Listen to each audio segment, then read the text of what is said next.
I used to have the brood box, which was a big box, and another box on top. And all my country bees have got that. I leave a full box of food up top, of honey, and winter them down like that. In the suburbs here, I've cut down to the brood box and an ideal. And I like to leave an ideal of honey on top for the whole winter. I find that the ones in the country, I don't move them, I leave them out on the paddocks. And I find that doing that, coming into spring, they're ready to go again, and I'll use that second box to put honey in and extend the brood in, and then I can build up on that. In the city, I usually have at least 2 ideals on top, and I usually work out that the one ideal is for them, and the other, anything above that is for me. So that's the way I winter down, and I like to leave quite a lot of food on for them, so they've got enough, especially in the spring when you get spring wind and everything like that. You get a rush of good weather, and then all of a sudden rain or cold weather comes in, and that's where you lose a lot of bees, because they're breeding up. So they need to have a lot of food on board to go into the spring, and that's the way I do it. I have my hives up in the slopes of the Strathbogie Ranges,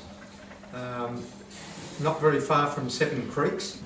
Last winter, because of health issues I had and my wife had, I didn't get up there to extract the honey just before the winter, and some of the hives were this high,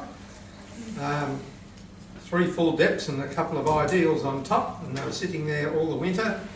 There were a number of frosts up there, and they took off like rockets in the spring time, so there was no issue of them dying out through lack of food. They had plenty, and also the honey in the combs did not crystallise, because quite a lot of it was yellow box, some red gum, some yellow gum. There's quite a mixture. As I don't move the hives around, they sit in virtually the garden of the house, and they pollinate the few fruit trees I've got up there. Getting back to the entrances, I don't close the entrances down too far, maybe give them about 6 inches space to get in and out. But apart from that, I looked at the bees and I thought, yes, they've been around for a few million years, so I think they can look after themselves. And I haven't had any problems with them, either with disease or dying out through lack of food. So this last month I did extract some honey, but I've still got plenty in there, and I think most of it will be left there for the winter. I don't use queen excluder, so the bees can go up and down as they please. But apart from that, generally they look after themselves. We do have hives here in the suburbs, 2 at the moment, and we have half a dozen in the southern Grampians in the Victoria Valley. So the conditions of those 2 apiaries are very different. Of course, as Kevin mentioned, there's ample food in the suburbs. Melbourne, perfect. And the last thing we need to worry about is feeding them through winter. The Grampians are somewhat different. Temperatures will drop down to freezing, or a couple of degrees or 3 below freezing from time to time. So location is important, but it's where they are, they get a bit of westerly sunshade, but full sun in morning and morning and early afternoon anyway, and they'll continue to get there the same in winter, so we don't migrate them, we don't move them. Our bees have to stay where they are and make a living, or goodbye. And the reason for that is very simple. Rob and I go up to the Grampians once a month. We have to manage the bees in the period we're there, which is perhaps up to a week, and then they look after themselves for the rest of the time. Wintering preparations, opening needs to be reduced. I've got a variety of boxes. One box goes almost the entire width. I narrow them down to whatever feels appropriate. I get some foam rubber and just stuff it in hard each side and try and make sure the hive is level enough so any condensation and tilted so any condensation will come out the door. And that doesn't seem to be too much of a problem. At the moment, because it's been a superb year for us for honey, in relative terms, all the hives are triples. So I anticipate when we're up at the end of next month, they'll all be reduced to doubles. In previous years, we've had triples and doubles, and they've gone down to doubles and singles. So there's an exercise I will go through in just going through those top two supers, because all the hives have excluders over the brood box. Going through the top two supers, weeding out 8 frames, and making sure there is perhaps 4 or 5, 6 decent frames of honey on the upper box. The other thing we do, particularly for the Grampians, is and to look after the cold, is try and minimise their need to take food during the winter. So we've done 2 things. First of all, we've planted our drive with 150 eucalypts, the coxswain and megalocarpa. And if you read Gavin's excellent book, you'll find that megalocarpa are excellent honey producers, nectar producers. We planted these 9 years ago. They were flowering within 4 years, and from April through to about November, we've got this prolific flowering, these beautiful white, pink and red flowers, and the bees are all over them. So food in the winter, in those crucial months, isn't too much of a problem. We're also infested with black wattle, and they flower in about October. So we've got ample pollen source, and we've also got, and Robin will kill me because I moved it up onto our dam wall, which is their water supply.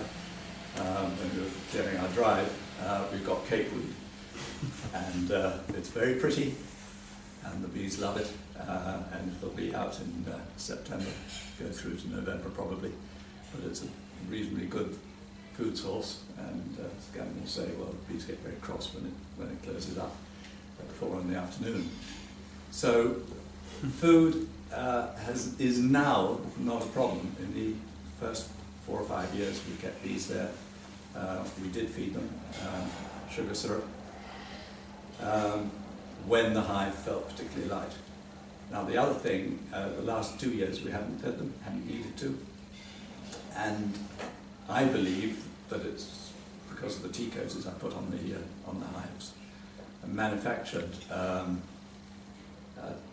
covers out of not polystyrene, out of styrofoam. So it's a good thick super insulation, and that goes over the honey box and the lower part with foam rubber. So they've got decent insulation, and that actually stays on all year, much to Robin's disgust, because they don't look very pretty. Does it cause more mould? It hasn't noticeably done anything. It hasn't reduced condensation or increased it. Oh, okay. It hasn't improved mould, but my firm belief is the bees don't have to eat so much because they don't have to produce so much heat, and in summer they don't have to work so hard on air conditioning their hives. And if any of you want to go and live in a paper box, that's fine, but you'll find you need a lot more food in winter. We all like insulation, and I think the bees are exactly the same. How do you store your spare boxes and frames over the winter period? In the mailing road, we have a grocer, and each Monday he gets his supplies of broccoli in a polystyrene box, which is exactly long enough to take a frame of honey, and deep enough to take a frame, and wide enough to take seven frames comfortably. But if you invert one upside down, that's right, it'll take 8. I can put them all sideways and I'll take 9. Well, so I get 8 that way out of these boxes. And first time I found these and put the frames in for winter, stuck them away in our shed, opened it up in the spring, and it was a tangled mass of cobweb. And all the frames were done. Wax moth. Yeah. So I just put 27 frames in the chest freezer. Those are frames I took off a couple of days ago. They'll stay there for a couple of days. They'll then be put in these polystyrene foam boxes again and sealed with sellotape around the top.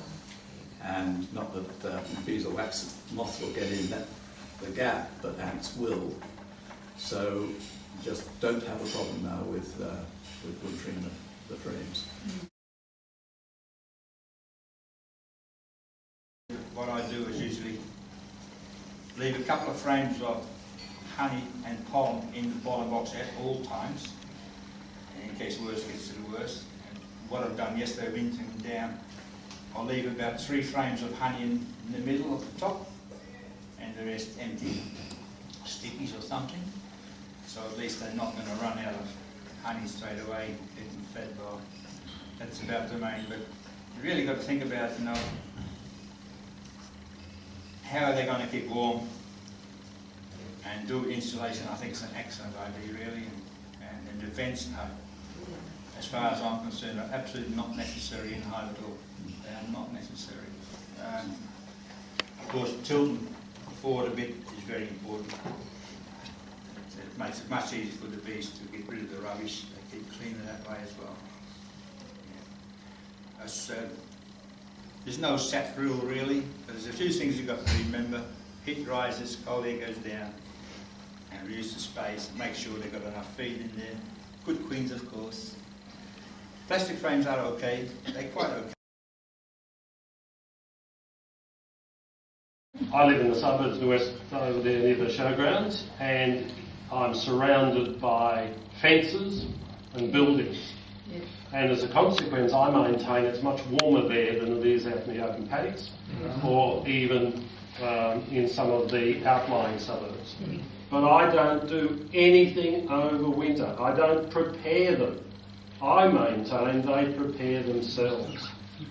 They've come from a climate back in their genetic history from Europe, and they're used to being cold some time of the year, and they prepare themselves for that.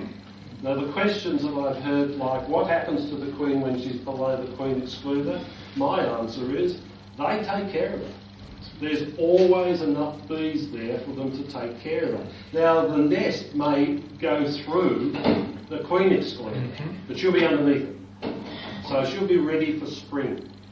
The bees up above, if there's a good honey supply, of course they'll go and get it and they'll feed it. So all the preparations that I've heard this evening, I must be the laziest beekeeper in this room. Do you get honey? Do I? Yes, I do. When? Yes. I'm lazy. I don't usually extract all that I should, but yes, I get honey. But again, you see, I've got a river near me that's full of red gum. I've got open parks close by. I've got the ammunition factory out in the western suburbs that always provides me with very red honey.